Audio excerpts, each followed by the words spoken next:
नमस्कार दोस्तों, स्वागत हमारे YouTube चैनल सेल्फ स्टडी में। विभिन्न आयोगों में एक सिलेबस दिया होता है। खासकर अभी इस बार नए जो सिलेबस आया है मध्य प्रदेश लोक सेवा आयोग में, कि भारत में जो प्राचीन काल में शिक्षा व्यवस्था, शिक्षा का परंपरा किस तरह था, तो उसके बारे में आज हम लोग यहाँ पर चर्चा करेंगे। हालांकि हम सब लोगों को मालूम ही है जो जो चीजें हैं, पर उसको एक व्यवस्थित ढंग से एक सिलेबस के तौर पर, एक टॉपिक के तौर पर किस तरह पढ़ना है। तो मैं ये बता देना चाहता हूँ, खासकर जो MPPSC के स्टूडेंट हैं, ये जो सिलेबस है आप देखेंगे कि BA जो होता है, बैचलर ऑफ आर्ट्स, उसमें फर्स्ट ईयर के कोर्स में ही ये दिया होता है। शिक्षा शास्त्र एक सब्जेक्ट होता है, तो उससे ही ये कॉपी पेस्ट किया गया है। तो हम लोग इसको बहुत आसानी से समझेंगे, बहुत आराम से समझेंगे, और कोशिश ये करेंगे कि हम इसको कॉन्सेप्ट को समझते जाएं और आराम से बहुत बेहतरीन तरीके से समझ लेंगे। बहुत विशेष है नहीं कुछ खास कि मतलब बहुत ज्यादा पैनिक लेना है, इसलिए बहुत आसानी से हम समझेंगे। तो हम लोग यहाँ पर शुरू करते हैं। तो शुरू करने में हम लोग को मालूम है कि हम इस टॉपिक का क्या नाम है, प्राचीन समय में भारत की शिक्षा परंपरा, मतलब किस तरह की शिक्षा व्यवस्था हुआ करती थी, किस तरह का व्यवस्था हुआ करती थी। तो हम लोग सब जानते हैं प्राचीन मतलब एंशियंट मतलब ये वो समय होता है जो सबसे पुराना समय होता है, या फिर कहें तो पुराना समय होता है। तो प्राचीन समय को हम लोग जानते हैं जैसे दो भागों में इसको डिवाइड किया जाता है। ठीक है, इसको हम पूरा लिख ही देते हैं, प्राचीन शिक्षा परंपरा। ठीक है, एंशियंट एजुकेशन ट्रेडिशन किस प्रकार से था। ठीक है, तो इसको हम शुरू करते हैं इस तरह से कि आप इसको दो भागों में डिवाइड कर लेते हैं। ठीक है, तो प्राचीन शिक्षा परंपरा दो भागों में डिवाइड कर लेंगे हम लोग। एक इसको वैदिक इरा में एक डिवाइड करेंगे, एक बौद्ध इरा। ठीक, ये दो भागों में डिवाइड था। तो हम लोग यहाँ शुरू करते हैं कि प्राचीन मतलब सबसे पुरानी जो शिक्षा व्यवस्था थी, और सबसे पुरानी शिक्षा व्यवस्था हमारी क्या थी, वेद थे, उपनिषद थे, इनका हमको अध्ययन कराया जाता है। तो अब हम कालखंड के हिसाब से देख लेते हैं। एक वैदिक पीरियड आएगा, एक बौद्धिज्म इरा या फिर बुद्ध काल कहा जाता है। अब इसमें दोनों को जो शिक्षा की व्यवस्थाएं थी उनको दो दो भागों में फिर से हम डिवाइड करेंगे, फिर आगे हम समझेंगे। ठीक है, इसमें एक प्राइमरी, हायर एजुकेशन, ठीक ना, प्राइमरी एजुकेशन। अब बुद्धिज्म इरा में इसको भी हम दो भागों में डिवाइड करेंगे। एक प्राइमरी मतलब प्राइमरी एजुकेशन जो दिया जाता था, एक हायर एजुकेशन। ठीक, ये एक बेसिक है। प्राचीन शिक्षा व्यवस्था दो भागों में डिवाइड थी, एक वैदिक युग में, एक बौद्ध वाले युग में थी। ठीक ना, इनको हम प्राइमरी और हायर में, और इसको प्राइमरी और हायर में हम लोग डिवाइड कर लेते हैं। ठीक है, अब देखिए, अब यहाँ पर हम समझते हैं कि प्राइमरी शिक्षा में क्या आता था।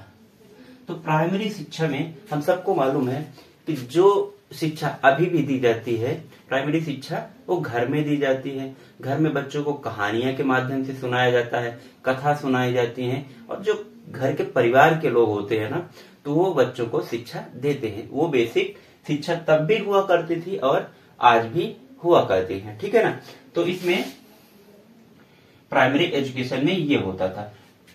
ठीक, और इसमें परंपराएं थी, मतलब कुछ एक प्रक्रिया हुआ करती थी प्रवेश प्रारंभ की, मतलब एडमिशन की।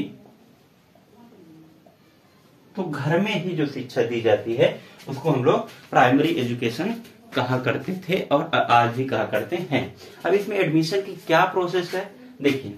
तो होता क्या था, आप सब लोग देखिए, जब बच्चा क्या होगा, 5 साल 5 ईयर का हो जाएगा, तो क्या करते थे कि घर के एक 5 हो गया, 6 हो गया, 7 साल, इतने उम्र में क्या होता था, जब बच्चा हो गया, वो कुछ समझने लगा, जानने लगा, अपनी फैमिली से थोड़ा थोड़ा बातें करने लगा, तो एक प्रवेश मतलब करने की प्रोसेस हुआ करती थी। उस प्रोसेस को कहते थे विद्या आरंभ।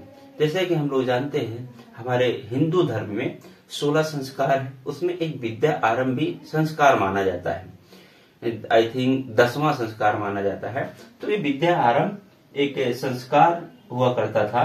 तो इसमें एडमिशन की प्रोसेस ऐसे होती थी कि घर का बुजुर्ग जो होते थे ना, बुजुर्ग हुआ या फिर मतलब पुरोहित हुए, वो लोग क्या करते थे, बच्चे को लेके बैठ जाते थे साथ में, और क्या होता था, चावल के दानों को चारों तरफ बिखेर दिया जाता था। ठीक है, और जब चावल के दानों को चारों तरफ बिखेर दिया जाता था, फिर उसके बाद बच्चे से कुछ भी, अब बच्चा उस समय तो इतना शायद लिखने लायक नहीं होगा, कोई कोई हो भी जाते हैं, तो कोई भी अक्षर, वर्णमाला का कोई भी अक्षर, चाहे का हुआ, खा हुआ, छोटा बड़ा, जो भी लिखवाना हुआ लिख देते थे। या फिर एक और प्रोसेस हुआ करती थी, पट्टी बोलते हैं। पट्टी मतलब हम लोग जो बचपन में पढ़े हैं, हम लोग गांव के लैंग्वेज पिढ़ई भी बोलते हैं। तो उसमें क्या होता था, वो लकड़ी का एक होता है प्लेट टाइप का, उसमें लिखते हैं। तो उसमें क्या लिखवाते हैं, चाक से या फिर बर्ती से ओम लिखवाते हैं, भगवान का नाम लिखवाते हैं। तो इस तरह से एडमिशन हुआ करता था। 5 साल की उम्र से लेके ये 7 ईयर की उम्र तक ये यहाँ पर प्रारंभिक एजुकेशन बच्चे को दिया जाता था। ये हमारा विद्या आरंभ का एक संस्कार भी है, विद्या आरंभ। यहाँ से बच्चा क्या करता था कि उसका विद्या आरंभ हो गया, मतलब उसकी पढ़ाई लिखाई आज से शुरू हुई। तो ये हमारा हुआ प्राइमरी एजुकेशन में एडमिशन कैसे दिया जाता था, प्रारंभिक शिक्षा कैसे दी जाती थी। हम लोगों ने बहुत बेहतरीन तरीके से इसको समझा। अब आते हैं, बात होगी हायर एजुकेशन की। तो हायर एजुकेशन मतलब उच्च शिक्षा दी जाती थी। तो उच्च शिक्षा देने के लिए क्या होता था, अभी हम इसको थोड़ा सा रफ कर देते हैं, बाद में समझेंगे, ठीक ना। तो हायर एजुकेशन के लिए, प्राइमरी एजुकेशन के बाद हायर एजुकेशन में बच्चा पहुंचेगा, और हायर एजुकेशन में पहुंचने के लिए उम्र उसकी हो जाती थी तब तक 7 वर्ष से ज्यादा। अब समझिए कि हायर एजुकेशन में प्रवेश के क्या नियम होते थे। तो हायर एजुकेशन में प्रवेश के नियम होते थे कि एक संस्कार उस समय भी आयोजित किया जाता था जिसको उपनयन संस्कार बोला जाता है। उपनयन संस्कार, इसको उपनयन, ठीक। अब उपनयन संस्कार के माध्यम से एडमिशन होता था हायर एजुकेशन में। और हायर एजुकेशन में कहां पे दी जाती थी, तो हायर एजुकेशन हमारा दिया जाता था गुरुकुल। ये बेसिक था, हायर एजुकेशन गुरुकुल में हुआ करते थे। और गुरुकुल में कैसी शिक्षा पद्धति होती थी, तो उसके बारे में आगे बात करेंगे। थोड़ा सा चर्चा यही कर लेते हैं। गुरुकुल में गुरु हुआ करते थे, गुरु और शिष्य हुआ करते थे। गुरु शिष्य आपस में शिक्षा का वो आदान प्रदान करते थे, मतलब गुरु देते थे और उसको बच्चे गुरुकुल में सीखते थे। और वहां पर शिक्षा व्यवस्था इतनी बेहतरीन हुआ करती थी तब गुरुकुल में कि आप देखिए कोऑर्डिनेशन कि गुरु और शिष्य का जो आपसी प्रेम भाव, आपसी संबंध है ना, गुरुकुल में ही सीखना बच्चे प्रारंभ करते हैं, ठीक है। तो उपनयन संस्कार एक एडमिशन की प्रोसेस हुआ करती थी जिसके माध्यम से बच्चे गुरुकुल में एडमिट हुआ करते थे। आज भी हम लोग देखते हैं कि हमारे गांव से या फिर कहीं से भी लोग काशी जाते हैं, बनारस जाते हैं, जहां भी जाते हैं गुरुकुल पद्धति से शिक्षा ग्रहण करने के लिए, तो सबसे पहले उनका उपनयन संस्कार कराया जाता है। और उपनयन संस्कार के पश्चात उनको एडमिशन दिया जाता है कि आप लोग शिक्षा ग्रहण करने के लिए, उच्च शिक्षा ग्रहण करने के लिए आप लोग वैलिड हो गए हैं, ठीक। तो गुरुकुल में प्रवेश होता था, उच्च शिक्षा का केंद्र प्रमुख गुरुकुल हुआ करता था, ठीक। फिर आप लोगों को याद है 5वीं क्लास में एक चैप्टर हुआ करता था आरूढ़ की गुरु भक्ति। उसमें एक बच्चा रहता है, उसमें एक कहानी दिखाई जाती है कि किस प्रकार से आरूढ़ ने गुरु भक्ति किया और उसके बाद उनने मेड़ बनना था तो खुद ही लेट गया, पूरी रात लेटा रहा। तो ये उस समय गुरुकुल हुआ करता था। तो गुरुकुल हायर एजुकेशन के केंद्र हुआ करता था। उसका प्रोसेस क्या, उपनयन संस्कार। अब हम लोग आ जाते हैं कि उपनयन संस्कार में आके क्या होता है। तो उपनयन संस्कार में जैसे पिछले हमने देखा था कि इसमें विद्या आरंभ संस्कार में क्या होता था, बच्चे को लेके बैठ जाते हैं और कोई पुरोहित उसको अक्षर लिखवाते। इसी तरह उपनयन संस्कार में भी क्या होता है कि बच्चे को नहलाया धुलाया जाता है, प्रॉपर उसको नए कपड़े पहनाए जाते हैं। नए कपड़े पहनाने के बाद उनको एक पूजा यज्ञ टाइप का होता था, और उसके बाद इंद्र हो गए, अग्नि हो गए, इनके माध्यम से क्या होता था कि उनको पूजा करा के इस गुरुकुल में एडमिशन दिया जाता था, वो वैलिड हो जाती थी उस समय।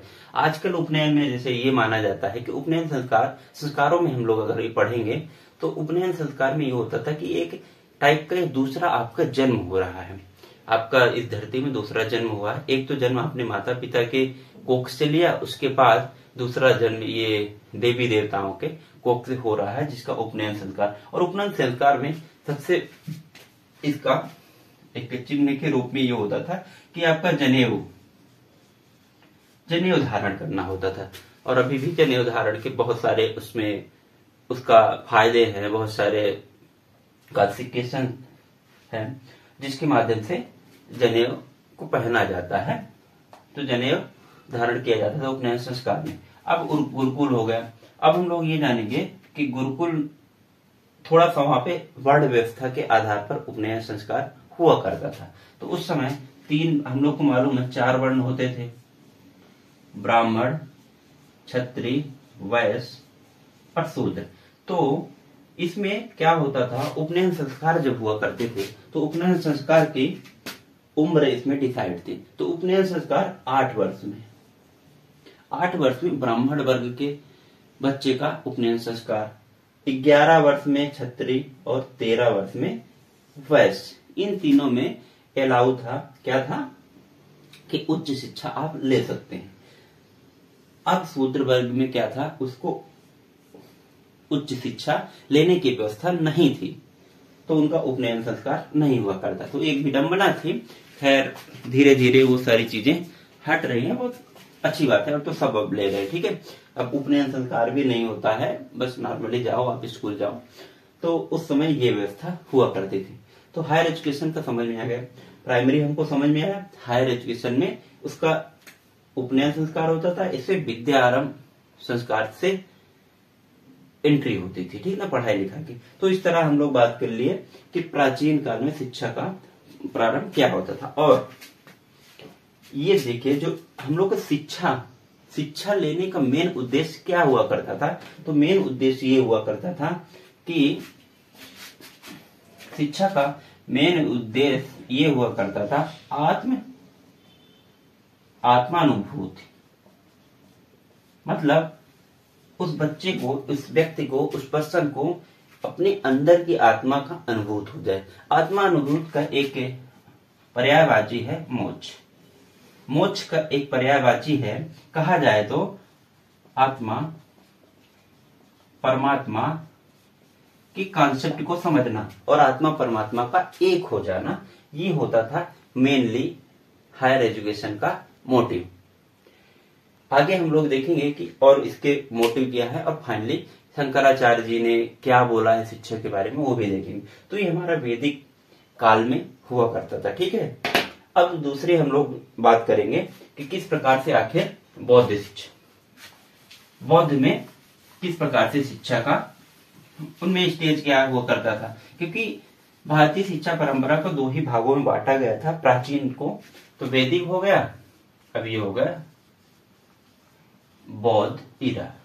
अब बौद्ध इरा में क्या हुआ, 2 भागों में हमने यहां अगेन डिवाइड किया, प्राइमरी एजुकेशन, हायर एजुकेशन, मतलब प्रारंभिक शिक्षा और उच्च शिक्षा। अब प्रारंभिक शिक्षा ये फैमिली में दिया जाता था, चाहे बौद्धिज्म हो चाहे हिंदू धर्म हो। और हायर एजुकेशन में क्या होता था कि ये दिया जाता था मठ हो गया, बिहार हो गया, ये यहाँ पर हायर एजुकेशन का वो था, प्रोसेस था। और इस प्रोसेस को क्या मतलब, इस जो मठ और बिहार होते तो वहां किस माध्यम से शिक्षा में एंट्री करवाए जाते थे हायर एजुकेशन में, उसको सबसे इंपॉर्टेंट है प्रवज्ञा। ये टर्म आपको कहीं कहीं इसको पवज्जा भी बोलते हैं, जो पाली में है, ठीक है ना। तो बस इतना ही हमको ध्यान रखा है। प्राइमरी एजुकेशन नॉर्मली फैमिली में, ये भी वहां पे थोड़ा हल्का फुल्का पूजा पाठ करते थे, इसकी एज का कोई डिसाइड नहीं है, पर छोटी उम्र में ही होता था। और हायर एजुकेशन में जाने के लिए प्रवज्ञा होता था, ये शब्द आपको याद रखना है, प्रवज्ञा होता था, जिसके माध्यम से वो मठ में शिक्षा ग्रहण करते थे। और इसमें भी पूजा पाठ हुआ करते थे उनके बौद्ध धर्म के नीति के अनुसार, उनके धर्म के अनुसार, और उसमें फिर उसके बाद वो लोग हायर एजुकेशन में एंट्री करते थे, ठीक है ना। तो इस तरह से हमने बात किया कि ऐसे किस तरह से हमारी प्राचीन शिक्षा परंपरा बढ़ रही है, ठीक है ना। अब उसके बाद हम लोग आगे आएंगे कि जो प्रारंभिक शिक्षा या फिर प्राचीन शिक्षा व्यवस्था है, तो उसके मूल तत्व क्या है, मीन्स कि बेसिक एलिमेंट्स क्या है। तो अगर हम बेसिक एलिमेंट्स की बात करें, बेसिक एलिमेंट्स ऑफ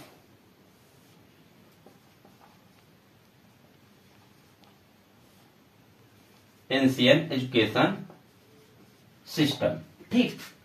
अब इसमें हम लोग सबको पता है कि जो हमारा पहले की शिक्षा व्यवस्था थी वो पूरी तरह से किसमें निर्धारित थी, तो वेदों की शिक्षा पे निर्धारित थी। और वेदों की शिक्षा, आप लोग को वेदों की शिक्षा,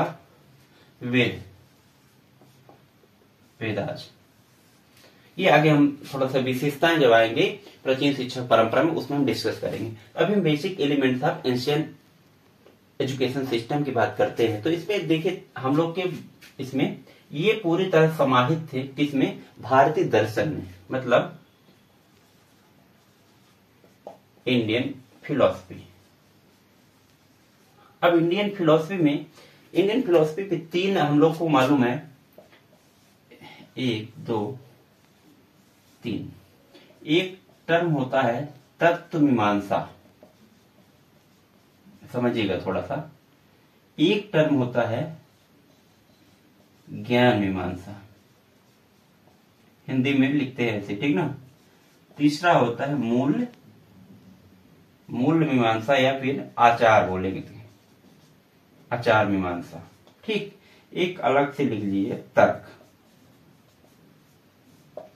ये इस पद्धति पे, इन दर्शन के आधार पर ही हमारे बेसिक जो शिक्षा दी जाती थी प्राचीन समय में रहती थी, किसके आधार पर, भारतीय दर्शन के आधार पर। अब भारतीय दर्शन कौन कौन से थे, इंडियन फिलॉसफी, जिनके आधार पर हमारी पूरी की पूरी प्राचीन शिक्षा व्यवस्था मतलब लागू हुआ करती थी। तो एक थी तत्व मीमांसा। अब तत्व मीमांसा को समझने के पहले ये दो शब्दों से बना है, तत्व मतलब आप सबको पता है एलिमेंट्स, ठीक है। मीमांसा मतलब एनालिसिस। इसका मतलब कि तत्व मतलब एलिमेंट्स मतलब मैटर मतलब थिंग्स मतलब जो चीजें है, एनालिसिस मतलब उसका विश्लेषण करना। अब इसमें सबसे पहले तत्व मीमांसा में एक शब्द आता है कैसे। समझिएगा, बहुत ध्यान से समझिएगा कि इसमें तत्व मीमांसा के अंदर हर प्रश्न का जवाब कैसे में दिया जाता है, ठीक। अब कैसे मतलब कि हमारा आत्मा कैसे बनी, हमारा जन्म कैसे बना, हमारी मृत्यु कैसे होगी, हम मानव कैसे हैं। कोई भी एलिमेंट, मान लीजिए मार्कर है, ये बोर्ड है, ये आपके सामने ये माइक है, तो ये कैसे बना है, इसमें बनने के लिए क्या क्या मिश्रण लगा है, क्या क्या कंपोजिशन है इसका, तो ये है तत्व मीमांसा के अंतर्गत ये क्वेश्चन का एराइज होना। अब इसी के साथ ज्ञान मीमांसा को समझते चलिए कि ज्ञान मीमांसा का ये कैसे का जो जवाब है ना, वो ज्ञान मीमांसा में आता है। फिर मूल या फिर आचार में क्या है कि इसका हमारे जीवन में क्या मूल्य है, वैल्यू क्या है, क्या वैल्यू है, क्या इसकी वैलिडिटी है, बाकी है तो क्यों है। तर्क, क्या ये सही है, या फिर जो हम कर रहे हैं क्या सही है, इस तरह के प्रश्नों का उत्तर दिया जाता है। अब हम एक एग्जाम्पल के तौर पर एक यहाँ पर तत्व मीमांसा, ज्ञान मीमांसा, मूल और तर्क को समझने की कोशिश करेंगे। हम लोग हैं मानव, हम लोग कौन है, ह्यूमन। अब हम जानते हैं तो तत्व मीमांसा ये कहेगा कि ह्यूमन कैसे बना, मतलब मानव कैसे बनी, और मानव की आत्मा कैसे है, इसका बॉडी कैसे है, इसका शरीर कैसे है, इसका दिमाग कैसे है, ये तत्व मीमांसा के अंतर्गत है। अब ज्ञान मीमांसा में हमको ये मालूम हो जाएगा कि हम लोग सबको कैसे पता है, खोजते खोजते विश्लेषण करते करते, मीमांसा वही है, विश्लेषण एनालिसिस करते करते ये पता चला कि हमारा जो शरीर है ये 5 तत्वों से बना है। 5 तत्व, देखिए कैसे कि जवाब मिल रहा है ना कि 5 तत्व से मिला है। हम सबको पता है चित्त, जल, पावक, गगन, समीरा, ये 5 तत्वों से हमारे शरीर का उद्भव माना जाता है और यहीं शुरू होता है, यहीं पर खत्म हो जाता है। ठीक है, तो ये हमको ज्ञान मीमांसा के अंतर्गत पता चलता है। ये भारतीय दर्शन की बहुत बड़ी खूबसूरती है कि कैसे कैसे चीजों को लिंक करके एक दूसरे से आगे बढ़ रहे हैं। ठीक, अब फिर मूल्य फिर आचार मीमांसा, इसकी वैल्यू क्या है, भाई ये शरीर अगर है, ये आत्मा है, तो इसकी वैल्यू क्या है। तो इसकी वैल्यू हम सब लोग को मालूम है ना, ज्ञान अर्जित करते हैं, पढ़ते हैं, एक दूसरे को समझते हैं, पर्यावरण की रक्षा करते हैं, लोगों को लोगों से जोड़ते हैं, लोग मिलते हैं और एक सद्भाव होता है। तो ये ज्ञान, इसका वैल्यू ये है हमारे शरीर का। और हमारे शरीर का उस समय जो वैल्यू, दर्शन में अगर वैल्यू की बात करें तो कुल मिला के हमारा क्या होता था कि आपको मोक्ष की प्राप्ति करना है, मीन्स आपको कुल मिला के आत्म अनुभूति करना है और मोक्ष की प्राप्ति करना है। जो जीवन मरण का चक्रण है उससे छुटकारा पाना है। तो ये हमारा इसका मूल्य है हमारे मानव शरीर होने का।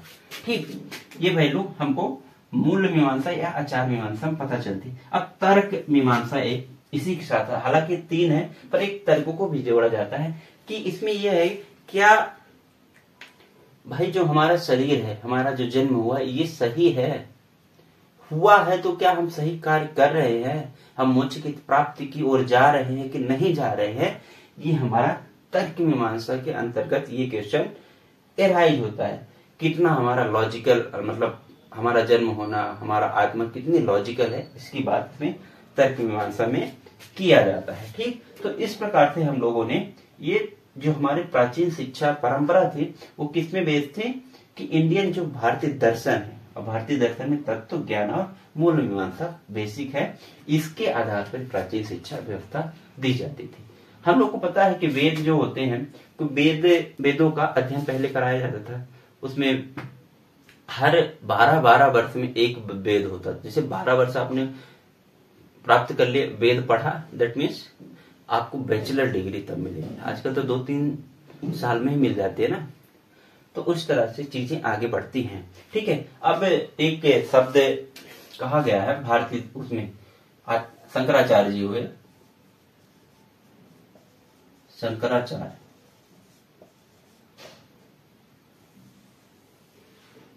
शंकराचार्य जी हुए, उन्होंने ये कहा कि आचार्य शंकराचार्य जी ने कहा कि सा विद्या